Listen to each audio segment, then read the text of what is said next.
Hi viewers. இன்னைக்கு October 23 Mahanadi serial என்ன பார்க்கலாம்க்கு முன்னாடி சேனல் சப்ஸ்கிரைப் பண்ணாம மறக்காம சப்ஸ்கிரைப் பண்ணுங்க. இன்னைக்கு என்ன அப்படின்னு சொல்லி பாத்தீங்கன்னா, நிவினோட அம்மா வந்து நிவின் கிட்ட சொல்லிட்டு இருக்காங்களா, ஒரு நல்ல லாயரா பாக்குறேன்டா, நீ ஒரு நாள் இந்த மாதிரி கோர்ட்டுக்கு வந்தா போதும், அதுக்கப்புறமா நம்மளே பாத்துக்கலாம் அப்படிங்கும்போது நிவின் என்ன சொல்றாருன்னா, இல்லம்மா யமுனா பாவம், அவ வந்து ஏதோ சின்ன பிள்ளைத்தனமா இந்த மாதிரி என்ன லவ் பண்ணிட்டு இருக்கிறா. ஆனா அவள் அதுக்காண்டினா அவளை இந்த மாதிரிலாம் பண்ண முடியாது, அவ இந்த வீட்லயே இருக்கட்டும், எனக்கு எந்த பிரச்சனையும் இல்லை, நான் வந்து என் வேலையை பாக்குறேன், அவ பாட்டுக்கு அவ வேலையை பார்த்துட்டு இருப்பா, அதுக்கப்புறம் பாத்துக்கலாம் அப்படிங்கிற மாதிரி சொன்னோடனே இப்ப அவங்க அம்மாக்கு என்ன சொல்றேன்னே தெரியல. யமுனாவுக்கு ரொம்ப சந்தோஷமா இருக்கு இந்த மாதிரி சொல்லிட்டாரு அப்படின்னு சொல்லிட்டு இங்கே என்ன ஆகுதுன்னா, வீட்டுல சாரதா, பாட்டி, கங்கா இவங்க 3 பேரும் பேசிட்டு இருக்கும்போது யமுனா வரா. இப்ப யமுனா பார்த்தோன்னே கங்கா எப்படி இருக்கா அப்படின்னு சொல்லி பேசிட்டு இருக்கும்போது சாரதா கிச்சன்ல வேலையா போயிடுறாங்க, பாட்டி வந்து ரூம்குள்ள போயிடுறாங்க. இவங்க 2 பேருமா சேர்ந்து, என்னக்கா எப்படின்னாச்சும் இந்த வீடை வித்துடணும்க்கா, அப்பதான் நான் இந்த மாதிரி நிவினுக்கு நான் காசு கொடுக்கும்போது அவருக்கு என் மேல லவ் வரும்ல அப்படின்னு கங்கா சொல்றாங்க. ஆமாடி, காவேரி மட்டும் தான் முடியாதுன்னு சொல்லிட்டு இருக்கிறா, எப்படின்னாச்சும் அதை விற்க பாக்கணும் அப்படின்னு சொல்லும்போது இப்ப சாரதாவும் பாட்டியும் வந்துடுறாங்க.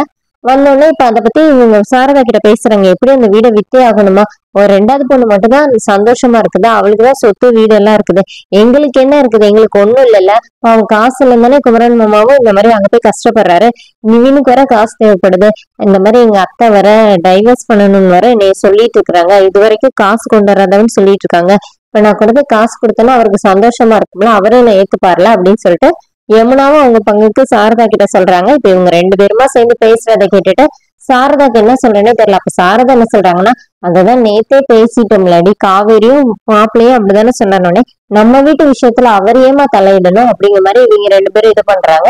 அப்புறமா சாரதா, சரி நீங்க 2 பேரும் கஷ்டப்படுறேன்னு சொன்னனால அதை நம்ம ஒரு முடிவு பண்ணலாம், ஆனா காவேரி வரட்டும், அவகிட்ட பேசிக்கலாம் அப்படின்னு சொல்லும்போது காவேரி வந்துடுறாங்க.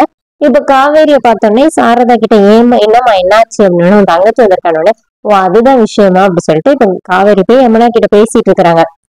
பொண்ணு காவேரி வந்து சாரதா கிட்ட என்ன சொல்றாங்கன்னா, இந்த மாதிரி நாங்க போயிட்டு வந்துடலாமா, பாட்டி வந்து எப்ப பார்த்தாலும் விஜய்ன்னு நினைச்சிட்டே இருக்கிறாங்க, நான் பேசாம அங்கேயே போயிடலாம்னு நினைக்கிறேன் அப்படின்னு சொல்லும்போது கங்காக்கும் யமுனாவுக்கும் அவ்வளவு சந்தோஷமா இருக்குது, திருப்பி அங்க போயிருவோம் அப்படின்னு சாரதா என்ன சொல்றாங்கன்னா, எப்படியா இருந்தாலும் அது தாண்டி உன் வீடு, எங்கப்போ அதுல எனக்கு எந்த பிரச்சனையும் இல்லை அப்படின்னு இவங்க 2 பேரும் ரொம்ப ஹாப்பி ஆயிடுறாங்க.